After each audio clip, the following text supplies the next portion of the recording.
श्री गणेशाय नमः। भक्तजनों, आप सभी लोग का मेरे चैनल पे बहुत हार्दिक स्वागत है। आज के दिन हम लोग पहला दिन है जिसमें हम लोग शिव पुराण के ऊपर जो है हम लोग चर्चा करने जा रहे हैं। हम लोग शिव पुराण के जो संपूर्ण 11 खंड है और 7 संहिताएं हैं उनको जो है सरल भाषा में, हिंदी के भाषा में, ठीक है, आपके सामने लाइव उपस्थित में लेकर आया हूँ। ये लगातार ये आपका 1 महीने कैंपेन चलता रहेगा जिसमें जो है आपको लाइव शिव पुराण की जो है कथा वो सुनाई जाएगी, बताई जाएगी, कही जाएगी और आप लोगों का मार्गदर्शन भी किया जाएगा। तो आपसे निवेदन है कि अगर आप मेरे चैनल पर नए हैं तो मेरे चैनल को लाइक और सब्सक्राइब अवश्य कीजिएगा और अपने दोस्तों के साथ भी शेयर कीजिएगा। चलिए भगवान का नाम लेते हैं। श्री गणेशाय नमः। ओम गणपते नमो नमः। हर हर महादेव। जय कार्तिक महाराज, जय माँ पार्वती, जय शंभु, हर हर महादेव, जय नंदी बाबा। दोस्तों, आपको इस शिव पुराण में मैं आपको लाइव लेकर आया हुआ हूँ और इसमें जो है लाइव कथा आपको मैं वाचन करूँगा और सभी चीज़ों के बारे में बताऊंगा। तो यहाँ पे आपके जो एक राइटर हैं वो आपसे निवेदन कर रहे हैं कि हिंदी संस्कृति में कल्याणकारी सदा शिव का स्थान सभी देवताओं में सर्वोपरि है।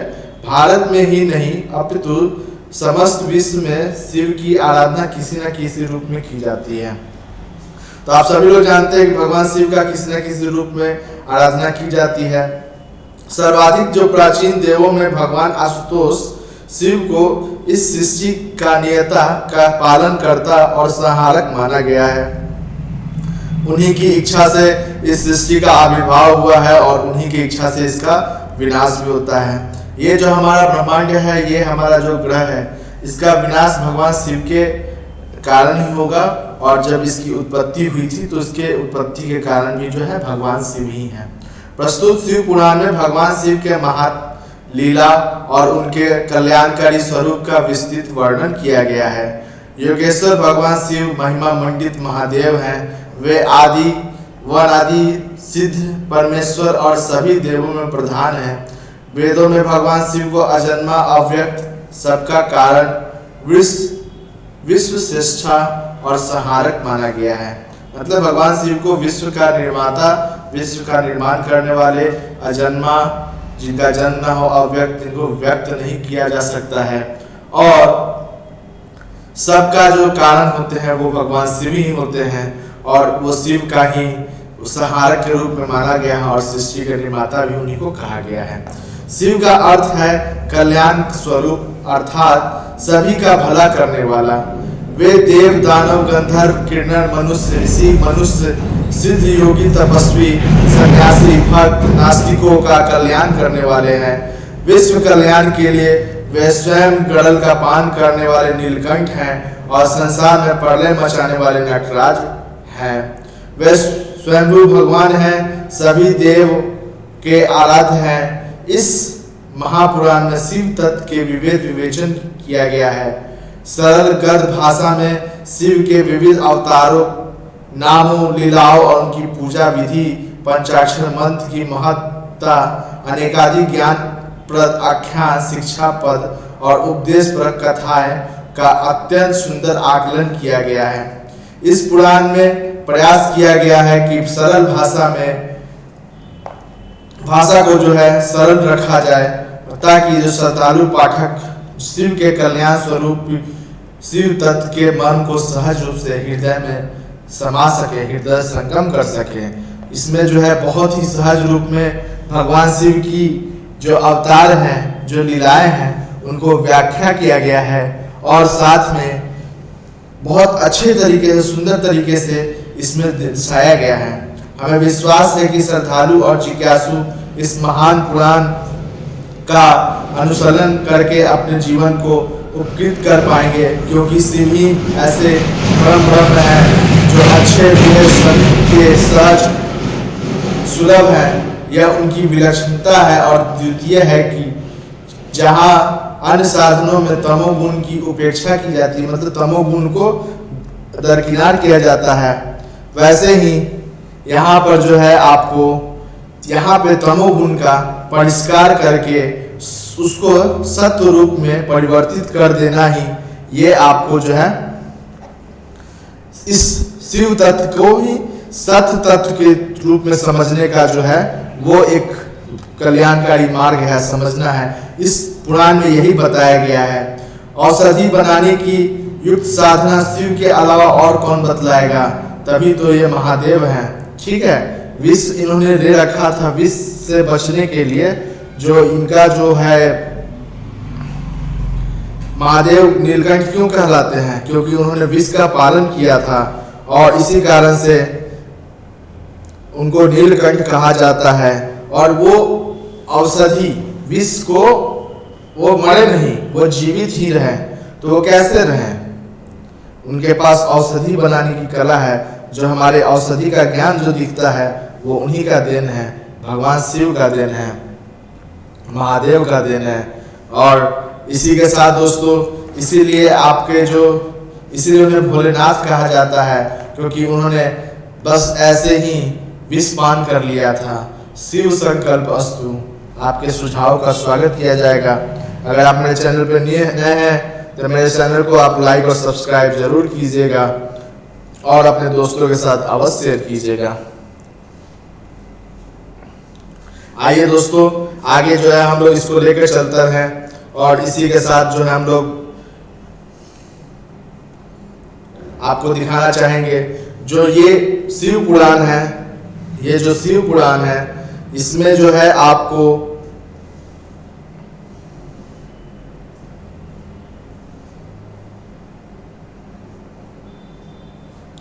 इसमें जो है पहला तो रुद्राष्टकम दिया गया है। इसमें जो है आपको ये संस्कृत में लिखित श्लोक है, उसको जो है इसमें लिखा गया है, बताया गया है। इसी के साथ हम इसके शुरुआत करेंगे और उसके बाद जो है पहला जो इसमें अध्याय है, संहिता है, उसमें जो है शिव पुराण महात्म्य, इसके बारे में हम लोग समझेंगे।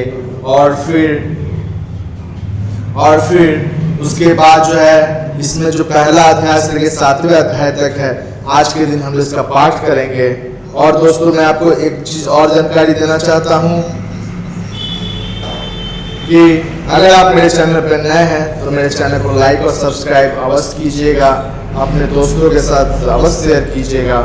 और इसी के साथ मैं आपसे निवेदन करूंगा कि आप मेरे चैनल का सहयोग कीजिए और इस चैनल को आगे बढ़ने में मदद कीजिए। तो मैं इसका शुरुआत करना चाहूंगा।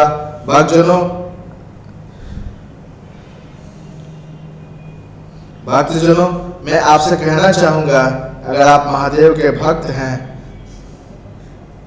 तो कृपया मेरे इस चैनल को लाइक और सब्सक्राइब अवश्य कीजिएगा। चलिए, हर हर महादेव कहते हुए हम लोग इस चीज का शुरुआत करते हैं। तो पहले अध्याय में जो है हम लोग सूत जी द्वारा शिव पुराण की जो महिमा का वर्णन किया गया है उसके बारे में हम लोग समझेंगे। दूसरा जो है अध्याय, उसमें देवराज को शिवलोक की प्राप्ति होती है,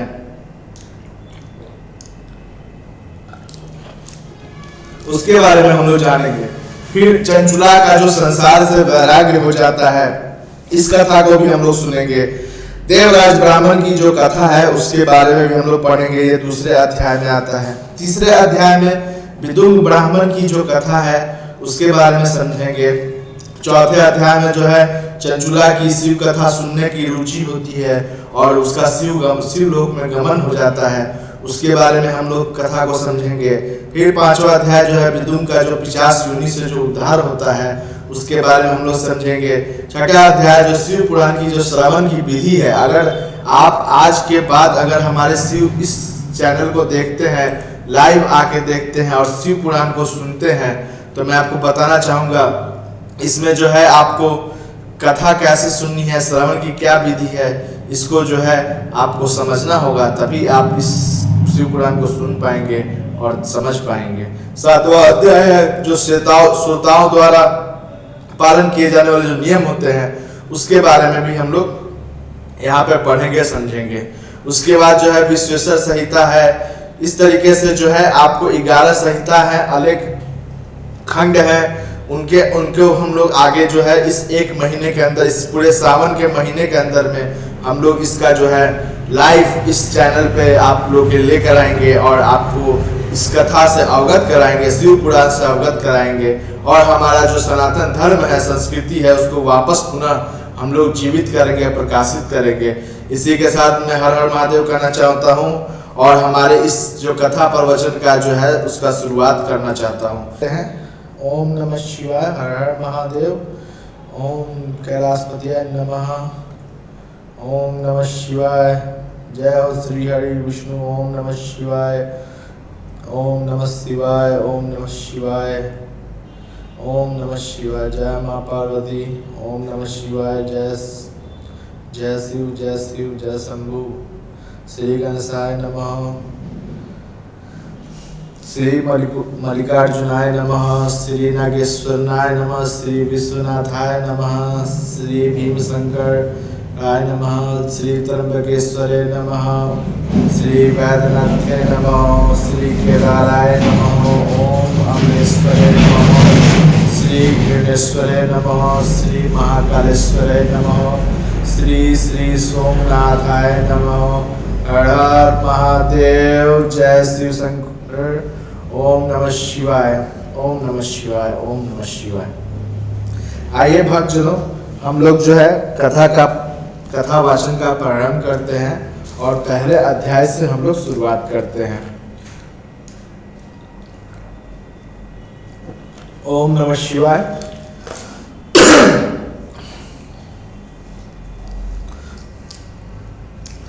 पहला अध्याय, सूत जी द्वारा शिव पुराण की महिमा का वर्णन। सूत जी के द्वारा जो है शिव पुराण के महिमा का वर्णन किया जा रहा है। श्री सैनक जी ने पूछा, महाज्ञानी सूत जी, आप संपूर्ण सिद्धांतों के ज्ञाता हैं, कृपया मुझसे पुराणों का सार का वर्णन करें। ज्ञान और वैराग्य सहित भक्ति से प्राप्त विवेक की वृद्धि कैसे होती है तथा साधु पुरुष कैसे अपने काम, क्रोध आदि विकारों का निवारण करते हैं। इस कलयुग में सभी जीव आसुरी स्वभाव के हो गए हैं, अतः कृपा करके मुझे ऐसा साधन बतलाए जो कल्याणकारी और मंगलकारी हो तथा पवित्रता लिए हुए हो।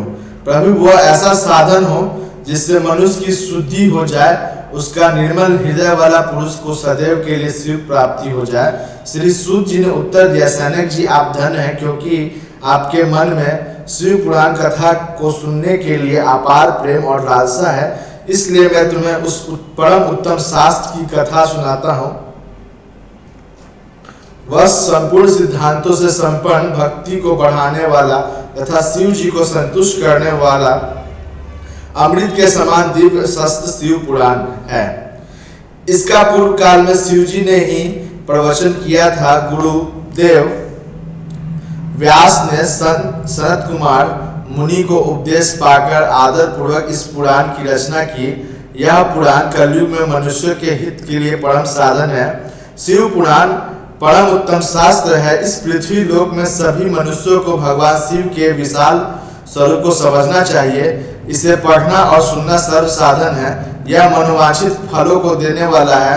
इससे मनुष्य निष्पाप हो जाता है तथा इस लोक में सभी सुखों का उपयोग करके अंत में शिव लोक को प्राप्त करता है। शिव पुराण में 24,000 श्लोक हैं, जिसमें 7 संहिताएं हैं।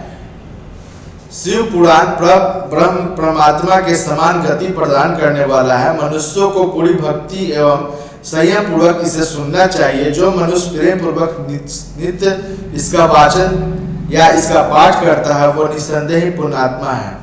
भगवान शिव उस विद्वान पुरुष पर प्रसन्न होकर उसे अपने धाम प्रदान करते हैं। प्रतिदिन आदर पूर्वक शिव पुराण का पूजन करने वाले मनुष्य संसार में संपूर्ण भोगों को भोग कर भगवान शिव के पद को प्राप्त करता है। वे सदा सुखी रहते हैं।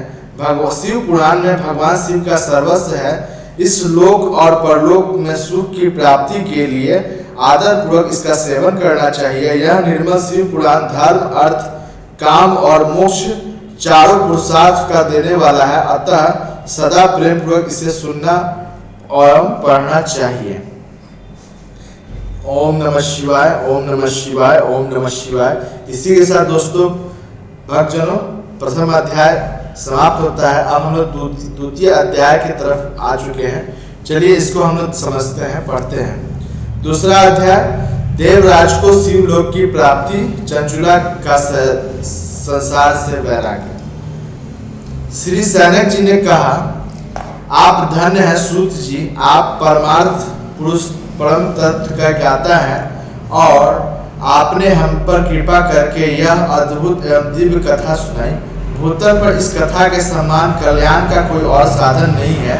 आपकी कृपा से यह बात हमने समझ ली है। सूत जी, इस कथा के द्वारा कौन से पापी शुद्ध होते हैं, उन्हें कृपा पूर्वक बताकर इस जगत को कृतार्थ कीजिए। सूत जी बोले, मुने, जो मनुष्य पाप, दुराचार तथा काम, क्रोध, मद, लोभ में निरंतर डूबे रहते हैं, वे भी शिव पुराण पढ़ने अथवा सुनने से शुद्ध हो जाते हैं तथा उनके पापों का पूर्णतः नाश हो जाता है। इस विषय में मैं तुम्हें एक कथा सुनाता हूँ।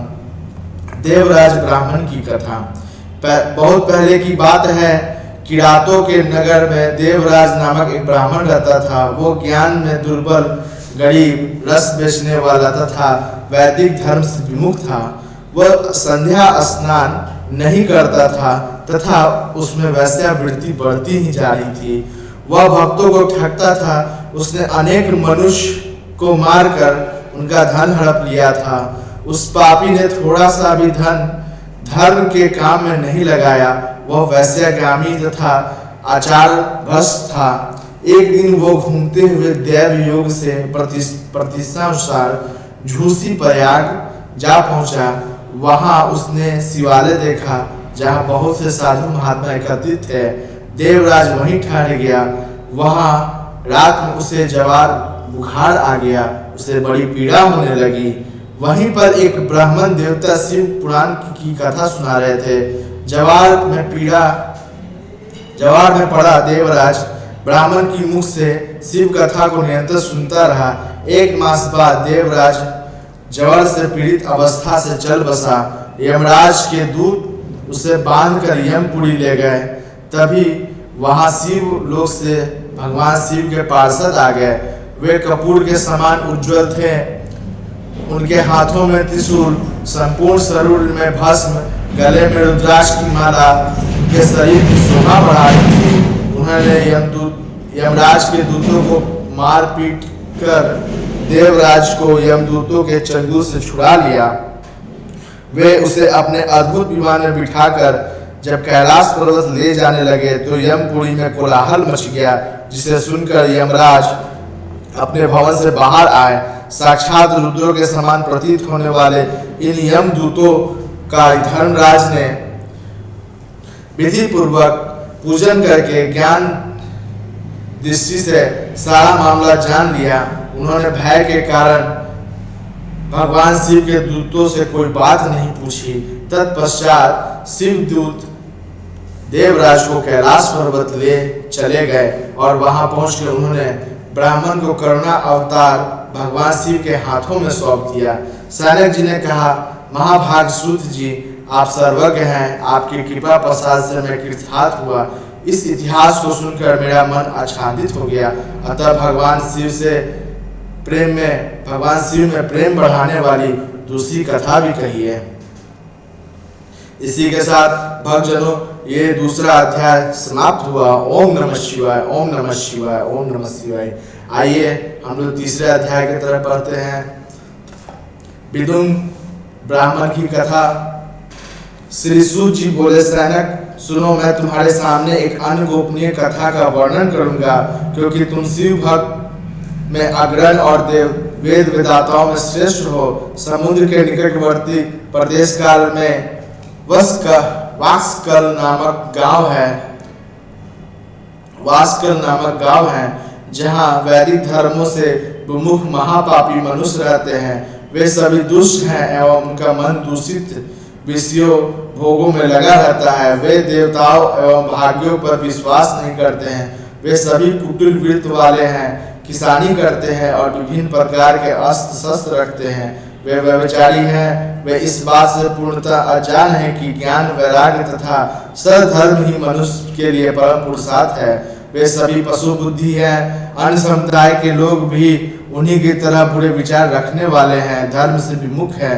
वे नित्य कुकर्म में लगे रहते हैं एवं सदा विषय भोग में डूबे रहते हैं। वहाँ की स्त्रियां भी बुरे स्वभाव की है, स्वेच्छाचारिणी, पापी, डूबी, कुटिल सोच वाली व्यभिचारिणी है। वे सभी सद्व्यवहार एवं सदाचार में सर्वथा शून्य है। वहाँ सिर्फ दुष्टों का निवास है। वास्कल नामक गांव में विदुम नाम का एक ब्राह्मण रहता था। वह अधर्मी, दुरात्मा एवं महापापी था। उसकी स्त्री बहुत सुंदर थी, उसका नाम चंचुला था। वह सदा उत्तम धर्म का पालन करती थी, परंतु विदुम वैश्यागामी था। इस तरह कुकर्म करते हुए बहुत समय व्यतीत हो गया। उसकी स्त्री काम में पीड़ित होने पर भी सर्वधर्म नाश के भय से कलेश सहकर भी काफी समय तक धर्म भ्रष्ट नहीं हुई, परंतु आगे चलकर वह भी दुराचारी पति के आचरण से प्रभावित होकर दुराचारणी और अपने धर्म से विमुख हो गई। इस तरह दुराचार में डूबे हुए उन पति पत्नी का बहुत सा समय व्यर्थ बीत गया। वैश्यागामी, दूषित बुद्धि वाला वह दुष्ट ब्राह्मण विदुम अनुसार मृत्यु को प्राप्त हो गया, नरक में चला गया। बहुत दिनों तक नरक के दुख को भोग कर वह मूढ़ बुद्धि, पापी, वृद्ध पर्वत पर भयंकर पिशाच हुआ। इधर उस दुराचारी विदुम के मर जाने पर वह चंचुला नामक स्त्री बहुत समय तक पुत्रों के साथ अपने घर पर रहती रही। पति के मृत्यु के बाद भी वह अपने धर्म से गिरकर पर पुरुषों का संग करने लगी थी। सत्या विपत्ति में भी अपने धर्म का पालन करना नहीं छोड़ती है। यही तो तप है। तप कठिन तो होता है, लेकिन इसका फल मीठा होता है। विषय इस संत को नहीं जानते हैं, इसलिए वह विषयों के विष फल का स्वाद लेते हुए भोग करते हैं।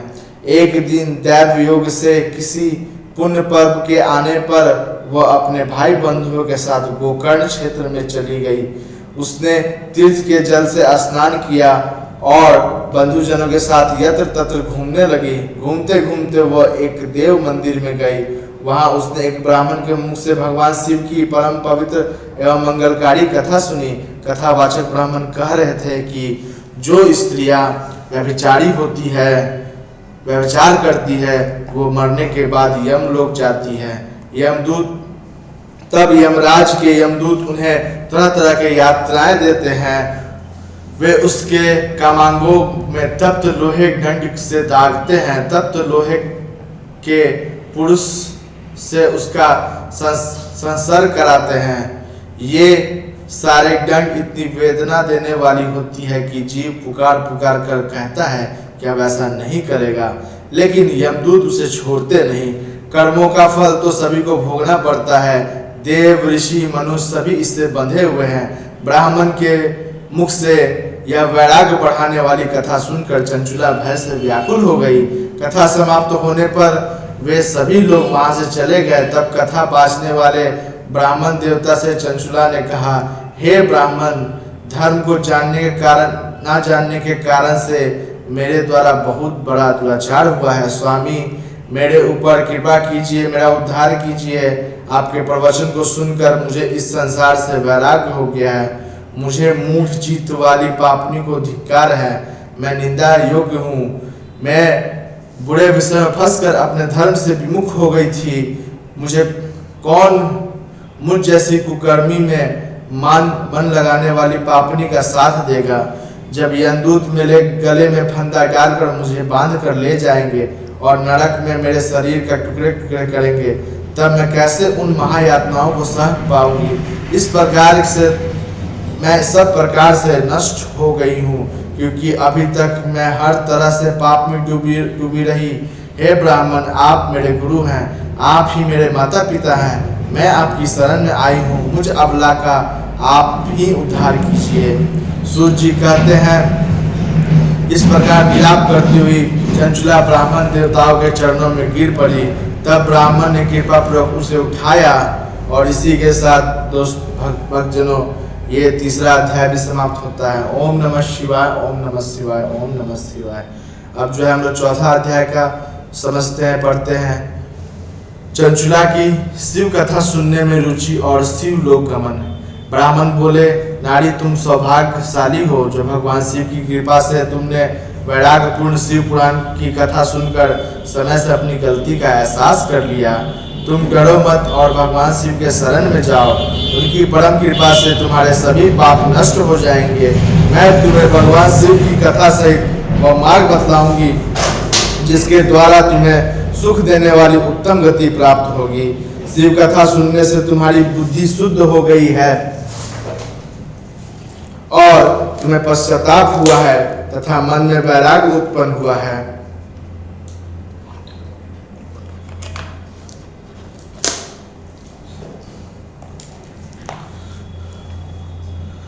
पश्चाताप ही पाप करने वाले पापियों के लिए सबसे बड़ा प्रायश्चित है। पश्चाताप ही पापों का शोधक है, इससे ही पापों की शुद्धि होती है। सत्पुरुषों के अनुसार पापों की शुद्धि के लिए प्रायश्चित पश्चाताप से ही संपन्न होता है। जो मनुष्य अपने कुकर्म के लिए पश्चाताप नहीं करते हैं वह उत्तम गति प्राप्त नहीं करता है, परंतु जिसे अपने कुकृत पर हार्दिक पश्चाताप होता है वह अवश्य ही उत्तम गति के भाग होते हैं, इसमें कोई शक नहीं है। शिव पुराण की कथा सुनने से चित्त की शुद्धि और मन निर्मल हो जाता है। चित्त शुद्धि में ही भगवान शिव और पार्वती का वास है। वो शुद्धात्मा सदा पुरुष सदाशिव के पद को प्राप्त होता है। इस कथा का श्रवण सभी मनुष्यों के लिए कल्याणकारी है, अतः इसकी आराधना और सेवा करनी चाहिए। यह कथा भव बंधन रूपी रोग का नाश करने वाली है। भगवान शिव की कथा सुनकर हृदय में उसका मनन करना चाहिए, इससे चित्त की शुद्धि होती है। चित्त शुद्धि होने से ज्ञान और वैराग्य के साथ महेश्वर की भय निश्चय ही प्रकट होती है तथा उनके अनुग्रह से दिव्य मुक्ति प्रदान होती है। जो मनुष्य माया के प्रति आसक्त है इस संसार बंधन से मुक्त नहीं हो पाता। हे ब्राह्मण पत्नी, तुम अन्य विषयों से अपना मन हटाकर भगवान शंकर की इस परम पावन कथा को सुनो, इससे तुम्हारा चित्त शुद्ध होगी और तुम्हें मोक्ष प्राप्ति होगी। जो मनुष्य निर्मल हृदय से भगवान शिव के चरणों का चिंतन करता है उसकी एक जन्म में ही मुक्ति हो जाती है। सूर्य जी कहते हैं, सनक जी, यह कहकर वे ब्राह्मण चुप हो गए। उनके हृदय करुणा से भर गई, वे ध्यान में मग्न हो गए। ब्राह्मण का उपदेश सुनकर चंचुला का नेत्रों में आनंद की आंसू छलक आए। वह हर्ष भरे हृदय से ब्राह्मण देवता के चरणों में गिर गई और हाथ जोड़कर बोली, मैं कृतार्थ हो गई। हे ब्राह्मण, शिव भक्तों में श्रेष्ठ स्वामिनी आप धन्य हैं। आप परमार्थदर्शी हैं और सदा परोपकार में लगे रहते हैं। साधो मैं नरक के समुद्र में गिरी हूँ, कृपया मेरा उद्धार कीजिए। जिस पौराणिक और अमृत के समान सुंदर शिव पुराण कथा की आपने बात की है उसे सुनकर मेरे मन में वैराग्य उत्पन्न हो गया है। उस अमृतमय शिव पुराण की कथा को सुनने के लिए मेरे मन में बड़ी श्रद्धा हो रही है, कृपया आप मुझे उसे सुनाएं। सूर्य जी कहते हैं, भगवान शिव पुराण की कथा सुनने की इच्छा मन में लिए हुए चंचला उस ब्राह्मण देवता की सेवा में वहीं रहने लगी। उस गोकर्ण नामक महाक्षेत्र में उन ब्राह्मण देवताओं के मुख से चंचला शिव पुराण की भक्ति, ज्ञान और वैराग्य बढ़ा देने वाली और मुक्ति देने वाली परम उत्तम कथा सुनकर कृतार्थ हुई। उसका चित्त शुद्ध हो गया। वो अपने हृदय में शिव के स्वगुण रूप का चिंतन करने लगी। वह सदा शिव के सच्चिदानंद स्वरूप का स्मरण करती थी। तत्पश्चात समय पूर्ण होने पर चंचुला ने बिना किसी कष्ट के अपने शरीर का त्याग कर दिया। उससे लेने के लिए एक दिव्य विमान वहां पहुंचा। यह दिव्य विमान शोभा साधना से सजा था, शिवगण से सुशोभित था। चंचुला विमान से शिवपुरी पहुंची, उसके सारे पाप धुल गए, वह दिव्यांगना हो गई। वह गौरांगी देवी मस्तक पर अर्धचंद्रमा का मुकुट एवं अन्य दिव्य आभूषण पहने शिवपुरी पहुंची। वहां उसे सनातन देवता त्रिनेत्रधारी महादेव शिव को देखा। सभी देवता उनकी सेवा में भक्ति भाव से उपस्थित हैं। उनकी अंग कांति करोड़ों सूर्य के समान प्रकाशित हो रही थी। 5 मुख, हर मुख में 3 नेत्र थे। मस्तक पर अर्ध चंद्रमा मुख शोभामान हो रहा था। कंठ में नील चिन्ह था। उनके साथ में देवी गौरी विराजमान थी, जो विद्युत पुंज के सहित प्रकाशित हो रही थी। महादेव की कांति कपूर के समान गौर थी। उनके शरीर पे श्वेत वस्त्र थे तथा शरीर श्वेत भस्म से युक्त था। इस प्रकार भगवान शिव के परम उज्जवल रूप के दर्शन करके चंचला बहुत प्रसन्न हुई। उसने भगवान को बारंबार प्रणाम किया। हाथ जोड़ के प्रेम और आनंद और संतोष से युक्त विनती भाव से खड़ी हो गई। उसके नेत्रों में आनंद अश्रु की धारा बहने लगी। भगवान शंकर और भगवान गौरी उमा ने करुणा के साथ उसे सौम्य दृष्टि से देखकर चंचला को अपने पास बुलाया। गौरी उमा ने उसे प्रेम पूर्वक अपना सखी बना लिया। चंचला सुखी पूर्वक भगवान शिव के धाम में उमा देवी की सखी के रूप में निवास करने लगी। इसी के दोस्तों ये चौथा अध्याय समाप्त हो रहा है। भक्तजनों, मैं आपसे निवेदन करना चाहूँगा, अगर आप मेरे चैनल पर नए हैं तो मेरे चैनल को लाइक और सब्सक्राइब अवश्य कीजिएगा और अपने दोस्तों के साथ भी शेयर कीजिएगा। दोस्तों, ये महादेव का जो है 5वां अध्याय जो है अब हम लोग शुरू करने वाले हैं।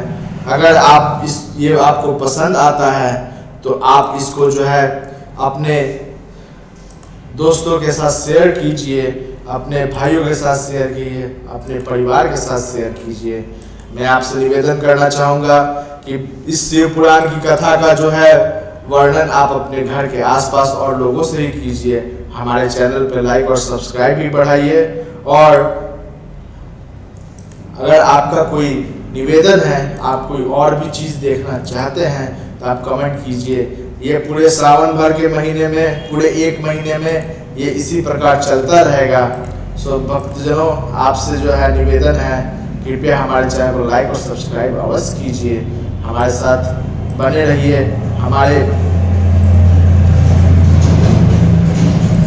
हमारे इस चैनल को अपने दोस्तों के साथ शेयर कीजिए। इसी के साथ दोस्तों, अब जो है हम लोग अगला जो है 5वां अध्याय की तरफ हम लोग बढ़ते हैं और इसके साथ ही हम लोग शुरुआत करते हैं। विदुम का 50 योनि से उद्धार। सूत जी बोले, सनक, एक दिन चंचुला आनंद में मग्न उमा देवी के पास गई और दोनों हाथ जोड़ के उनकी स्तुति करने लगी। चंचुला बोली, हे गिरजानंदिनी स्कंद माता उमा, आप सभी मनुष्य एवं देवताओं द्वारा पूज्य तथा समस्त सुख देने वाली हैं। आप शंभु प्रिया हैं, आप ही सगुण और निर्गुण हैं। हे सच्चिदानंद स्वरूपनी, आप ही प्रकृति की पोषण है। हे माता, आप ही संसार की सृष्टि, पालन और संहार करने वाली हैं। आप ही ब्रह्मा विष्णु महेश की उत्तम प्रतिष्ठा देने वाली परम शक्ति हैं। सूर्य जी कहते हैं, सैनक, सदगति प्राप्त चंचुला इस प्रकार देवी की स्तुति कर शांत हो गई। उसके आंखों में प्रेम के आंसू उमड़ आए। तब शंकर प्रिया भक्त वत्सला उमा देवी ने बड़े प्रेम से चंचुला से पूछा। चुप कराते हुए कहा, सखी चंचुला, मैं तुम्हारी स्तुति से प्रसन्न हूँ, बोलो क्या वर मांगती हो। चंचुला बोली, हे गिरजा कुमारी, मेरा पति विदुम इस समय कहाँ है, उसकी कैसी गति हुई है, मुझे बताएं और कुछ ऐसा उपाय कीजिए ताकि हम फिर से मिल सके। हे महादेवी, मेरा पति एक शुद्ध जाति वैश्य के प्रति आसक्त थे और पाप में डूबे रहते थे। गिरजा बोली, बेटी, तुम्हारा पति विदुम बड़ा पापी था, उसका अंत ही बड़ा भयानक हुआ। वैश्या का उपभोग करने के कारण से उसके मूर्ख को नरक में अनेक वर्षों तक अनेक प्रकार को दुख भोग कर अब शेष पाप भोगने के लिए विंध्य पर्वत पर पिशाच की योनि में रह रहा है। वह दुष्ट वायु पीकर रहता है और सब प्रकार के कष्ट को सहता है। सूर्य जी कहते हैं, सैनक, गौरी देवी की यह बात सुनकर चंचुला अत्यंत दुखी हुई। फिर मन को किसी तरह स्थिर करते हुए दुखी हृदय से माँ गौरी से उसने एक बार फिर पूछा, हे महादेवी, मुझ पर कृपा कीजिए और मेरे पापी पति का आप उद्धार कीजिए। कृपा करके मुझे वह उपाय बतलाएं जिससे मेरे पति को उत्तम गति प्राप्त हो सके। गौड़ी देवी ने कहा, यदि तुम्हारा पति विदुम शिव पुराण की पुण्यमयी उत्तम कथा सुने और वह इस दुर्गति को पार करके उत्तम गति का भागी हो सकता है। अमृत के समान मधुर गौड़ी देवी का यह वचन सुनकर चंचुला ने हाथ जोड़कर मस्तक झुकाकर बारंबार प्रणाम किया तथा प्रार्थना की, मेरे पति को शिव पुराण कथा सुनने की व्यवस्था कीजिए। ब्राह्मण पत्नी चंचुला के बार बार प्रार्थना करने पर शिवप्रिया गौड़ी देवी ने भगवान शिव की महिमा का गान करने वाले गंधर्वराज तंबुड़ों को बुलाकर कहा, तंबुड़ो, तुम्हारी भगवान शिव में प्रीति है, तुम्हारे मन में सभी बात जानकर मेरे कार्य को सिद्ध करते हो। तुम मेरी सभी बातों के मन के सभी बातों को जानकर मेरे कार्य को सिद्ध करते हो। तुम मेरी इस सखी के साथ विंध्य पर जाओ, वहाँ एक महाघोर भयंकर पिशाच रहता है। पूर्व जन्म में वह पिशाच विदुम नामक ब्राह्मण मेरी इस सखी चंचुला का पति था। वह वैश्यगामी हो गया था। उसने स्नान संध्या आदि नित्य कर छोड़ दिए। क्रोध के कारण उसकी बुद्धि भ्रष्ट हो गई। दुर्जनों से उसकी मृत्यता तथा सज्जनों से द्वेष बढ़ गया था। वह असत से हिंसा करता था, लोगों को सताता और घरों में आग लगाता था। चंडालों से दोस्ती करता और रोज वैश्या के पास जाता था। पत्नी को त्याग कर दुष्ट लोगों से दोस्ती कर उन्हीं के संपर्क में रहता था। वह मृत्यु तक दुराचार में फंसा रहता। मृत्यु के बाद उसे पापियों के भोग स्थान यमपुरी ले जाया गया। वह घोर नरक को सहकर इस समय वह विंध्य पर्वत पर पिशाच बनकर रहता है, पापों का फल भोग रहा है। तुम उसके सामने परम पुण्यमयी पापों का नाश करने वाली शिव पुराण की दिव्य कथा का प्रवचन करो। इस कथा को सुनने से उसके हृदय में सभी पापों से मुक्त होकर शुद्ध हो जाए और ये प्रेत योनि से मुक्त हो जाएगा। दुर्गति से मुक्त होने पर वह विदुम नामक पिशाच को विमान पर बैठाकर भगवान शिव के पास ले जाना। सूर्य जी कहते हैं, सनक माँ उमा का उपदेश पाकर गंधर्वराज तंबुरो प्रसन्नता पूर्वक अपने भाग की सराहना करते हुए चंचुला के साथ विमान से पिशाच के निवास स्थान विंध्य पर्वत गया। वहां पहुंचकर उसने उस विकराल आकृति वाले पिशाच को देखा। उसका शरीर विशाल था, उसकी डोरी बली हुई थी। वो कभी हंसता, कभी रोता, कभी उछलता था। महाबुरे तंबुरों ने विदुम नामक पिशाच को अपने पासों में बांध लिया। उसके पश्चात तंबुरों ने शिव पुराण की कथा वाचन के लिए स्थान तलाश कर मंडप की रचना की। शीघ्र ही इस बात का पता लोगों को चल गया। एक पिशाच के उद्धार हेतु पार्वती देवी की आज्ञा से तंबुरो शिव पुराण की अमृत कथा सुनने विंध्य पर्वत पर आया है। यह कथा को सुनने के लोभ में बहुत से देवर्षि वहां पहुंच गए। सभी को आदर पूर्वक स्थान दिया गया। पिशाच विदुम को पास में बांधकर आसन पर बिठाया गया। तब तंबुरों ने परम उत्तम शिव पुराण की अमृत कथा का गान शुरू किया। उसने पहले विश्वेश्वर संहिता से लेकर 7वीं वायु संहिता तक शिव पुराण की कथा का स्पष्ट वर्णन किया। 7 संहिताओं में शिव पुराण को सुनकर सभी श्रोता कृतार्थ हो गए। परम पुण्यमय शिव पुराण को सुनकर पिशाच सभी पापों से मुक्त हो गया। उसने पिशाच शरीर का त्याग कर दिया। शीघ्र ही उसका रूप दिव्य हो गया। उसका शरीर गौर वर्ण का हो गया। शरीर पर श्वेत वस्त्र और पुरुषों के आभूषण आ गए।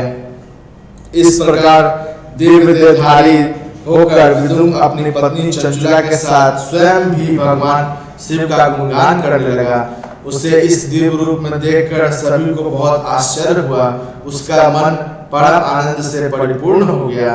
सभी भगवान महेश्वर के अद्भुत चरित्र को सुनकर कृतार्थ हो गए। उनको यशोगान करते हुए अपने अपने ध्यान को चले गए। विदुम अपनी पत्नी चंचुला के साथ विमान में बैठकर शिवपुरी की ओर चल दिए। महेश्वर के गुणों का गान करता हुआ विदुम अपनी पत्नी चंचुला और तंबुरों के साथ शीघ्र ही शिव धाम पहुंच गया।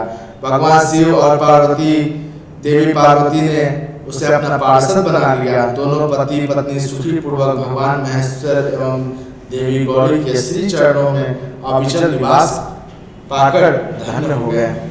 दोस्तों, इसी के साथ जो है 5वां अध्याय जो है समाप्त होता है।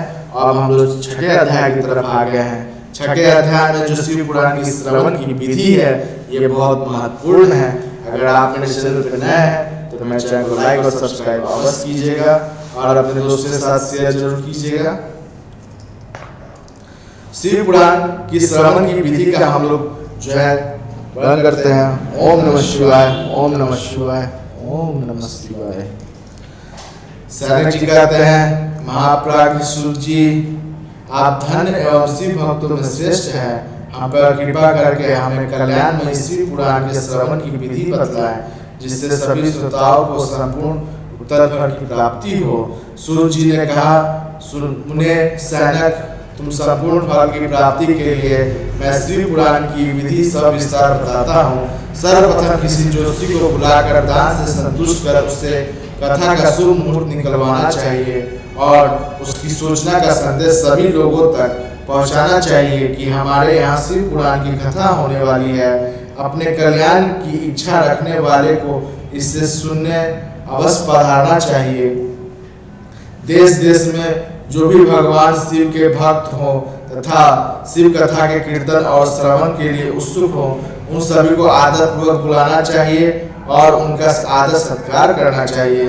शिव पुराण सुनने के लिए मंदिर, तीर्थ, वन प्रांत अथवा घर में ही उत्तम स्थान का निर्माण करना चाहिए। केले के खंभे से सुशोभित कट्ठा मंडल तैयार कर कराए, उसे सब ओर से फल पुष्प सुंदर चढ़ावे से अलंकृत करना चाहिए। चारों कोनों में ध्वज लगाकर विभिन्न सामग्री से सुशोभित करें। भगवान शंकर के लिए भक्ति पूर्वक दिव्य आसन का निर्माण करना चाहिए तथा कथावाचक के लिए भी दिव्य आसन का निर्माण करना चाहिए। नियम पूर्वक कथा सुनने वाले के लिए भी सुयोग्य आसन की व्यवस्था करें तथा अन्य लोगों को बैठने की भी व्यवस्था करें। कथा बाँचने वाले विद्वानों के प्रति कभी बुरी भावना नहीं रखे। संसार में जन्म तथा गुणों के कारण बहुत से गुरु होते हैं, परंतु उन सब में से पुराणों का ज्ञाता ही परम गुरु माना जाता है। पुराण वेता पवित्र, शांत, साधु, ईर्ष्या और विजय प्राप्त करने वाला और दयालु होना चाहिए। ऐसे गुणी मनुष्य को इस पुण्यमयी कथा को बाँचना चाहिए। सूर्योदय से 3:30 पहर तक इसे बाँचने का उपयुक्त समय है। मध्याह्न काल में 2 घड़ी तक कथा बंद रखनी चाहिए ताकि लोग जो है मल मूत्र का त्याग कर सके। जिस दिन कथा शुरू हो रही हो उस दिन एक दिन पहले व्रत ग्रहण करें। कथा के दिन में प्रातः काल में नित्य कर्म संक्षेप में कर लेना चाहिए। वक्ता के पास उसकी सहायता हेतु एक विद्वान व्यक्ति बैठना चाहिए जो सभी प्रकार के संशयों को दूर कर लोगों को समझाने में कुशल हो। कथा में आने वाले विघ्न को दूर करने के लिए सर्वप्रथम गणेश जी का पूजन करना चाहिए। भगवान शिव को और शिव पुराण की भक्ति भाव से पूजा करें। तत्पश्चात श्रोता तन मन से शुद्ध होकर आदर पूर्वक भगवान शिव पुराण की कथा को सुने। जो वक्ता श्रोता अनेक प्रकार के कर्मों में भटक रहे हो, कर्म आदि 6 विकारों से युक्त हो, वे पुण्य के भागी नहीं हो सकते। जो मनुष्य अपनी सभी चिंताओं को भूलकर कथा में मन लगाते हैं, उनकी शुद्ध बुद्धि मनुष्यों में उत्तम फल की प्राप्ति होती है। इसी के साथ दोस्तों आपका जो है 6वां अध्याय समाप्त होता है। चलिए हम लोग 7वें अध्याय की तरफ चलते हैं। ओम नमः शिवाय, ओम नमः शिवाय, ओम नमः शिवाय। श्रोताओं द्वारा जो पालन किए जाने वाले कुछ नियम हैं उसके बारे में हम लोग को समझना चाहिए। सूर्य जी ने बोले, सैनक, शिव पुराण सुनने का व्रत लेने वाले पुरुषों के लिए जो नियम है उसे भक्ति पूर्वक सुनो। शिव पुराण की पुण्यमयी कथा नियम अनुसार नियम पूर्वक सुनने से बिना किसी विघ्न बाधा के उत्तम फल की प्राप्ति होती है। दीक्षा रहित मनुष्य को कथा सुनने का अधिकार नहीं है, अतः पहले वक्ता से दीक्षा ग्रहण करनी चाहिए। नियम पूर्वक कथा सुनने वाले मनुष्य को ब्रह्मचार्य का अच्छी तरह से पालन करना चाहिए। उसे भूमि पर सोना चाहिए, पत्थर में खाना चाहिए तथा कथा समाप्त होने पर ही अन्न ग्रहण करना चाहिए। समर्थ पुरुष में को शुद्ध भाव से शिव पुराण की कथा की समाप्ति तक उपवास रखना चाहिए। एक ही बार भोजन करना चाहिए। गरिष्ठ अन्न, दाल, जला अन्न, सेम, मसूर, बासी अन्न खाना नहीं चाहिए। जिसने कथा का व्रत ले रखा हो उसे लहसुन, प्याज, हींग, गाजर, मादक वस्तु और अभिष्ट कही जाने वाली वस्तुओं का त्याग करना चाहिए। ऐसा मनुष्य प्रतिदिन सत्य, शौच, दया, मौन, सरलता, विनय तथा हार्दिक उदारता आदि सद्गुणों को अपनाए तथा साधु संतों की निंदा का त्याग कर नियम पूर्वक कथा सुने।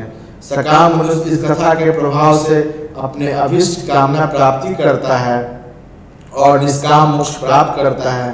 सभी स्त्री पुरुषों को विधि विधान से शिव पुराण की उत्तम कथा को सुनना चाहिए। महर्षि शिव पुराण की समाप्ति पर श्रोताओं को भक्ति पूर्वक भगवान शिव की पूजा की तरह पुराण पुस्तक की भी पूजा करनी चाहिए तथा इसके पश्चात विधि पूर्वक वक्ता का भी पूजन करना चाहिए। पुस्तकों को रखने के लिए नया और सुंदर बस्ता बनाएं। पुस्तक और वक्ता की पूजा के उपरांत वक्ता की सहायता हेतु बुलाए गए पंडित का भी सत्कार करना चाहिए। कथा में पधारे अन्य ब्राह्मणों को भी अन्न धन का दान दें। गीत, वाद और नृत्य से उत्सव को महान बनाएं। वृद्ध मनुष्य को कथा समाप्ति पर गीता का पाठ करना चाहिए तथा गृहस्थ को श्रवण कर्म की शांति हेतु होम करना चाहिए। होम रुद्रा संहिता के श्लोकों द्वारा अथवा गायत्री मंत्रों के द्वारा करे। यदि हवन करने में असमर्थ हो तो भक्ति पूर्वक शिव सहस्त्र नाम का पाठ करें। कथा श्रवण संबंधी व्रत की पूर्णता के लिए शहद से बनी खीर का भोजन 11 ब्राह्मणों को कराएं, उन्हें दक्षिणा दें। समृद्ध मनुष्य 3 तोले सोने का एक सुंदर सिंहासन बनाए और उसके ऊपर लिखी अथवा लिखाई हुई शिव पुराण की पोथी विधि पूर्वक स्थापित करें तथा पूजा करके दक्षिणा चढ़ाएं। फिर आचार्य का वस्त्र, आभूषण, गंध से पूजन करके दक्षिणा से उस पुस्तक को भेंट कर दें। सैनक जी, इस पुराण के दान के प्रभाव से भगवान शिव का अनुग्रहण पाकर मनुष्य भाव बंधन से मुक्त हो जाता है। शिव पुराण को विधि पूर्वक संपन्न करने का पर यह फल संपूर्ण हो देता है और तथा भोग और मोक्ष प्रदान करता है। उन्हें शिव पुराण का सारा महात्म जो संपूर्ण फल देने वाले हैं मैंने तुम्हें सुना दिया है। अब आप और क्या सुनना चाहते हैं? श्रीमान, शिव पुराण सभी पुराणों के माथे का तिलक है। जो मनुष्य सदा भगवान शिव का ध्यान करते हैं उनकी वाणी शिव के गुणों की स्तुति करती है। जिनके दोनों कानों उनकी कथा सुनते हैं, जिनका जीवन सफल हो जाता है, वह संसार सागर से पार हो जाते हैं। ऐसे लोक में इहलोक और परम लोक में सदा सुखी रहते हैं। भगवान शिव के सच्चिदानंद स्वरूप का स्पर्श पाकर समस्त प्रकार के कष्टों का निवारण हो जाता है। उनकी महिमा जगत के बाहर और भीतर दोनों जगह विद्यमान है। उन अनंत आनंद रूप परम शिव की मैं शरण लेता हूँ। इसी के साथ दोस्तों ये जो है शिव पुराण महात्म्य का अंत होता है, समाप्त होता है। इसके बाद जो है विश्वेश्वर संहिता का होगा। ये मैं आपको जो है अगले दिन फिर 21 जुलाई को 11 बजे से आप लोगों के लिए लाइव लेकर आऊँगा। ओम नमः शिवाय, ओम नमः शिवाय, ओम नमः शिवाय। दोस्तों अगर आप मेरे चैनल पर नए हैं तो मेरे चैनल को लाइक और सब्सक्राइब जरूर कीजिएगा और अपने दोस्तों के साथ शेयर कीजिएगा। ये हमारे चैनल का आगे बढ़ने में और इससे जो अर्जित धन है वो समाज के कल्याण हेतु इसको उपयोग में लाया जाएगा। ओम नमः शिवाय, ओम नमः शिवाय, ओम नमः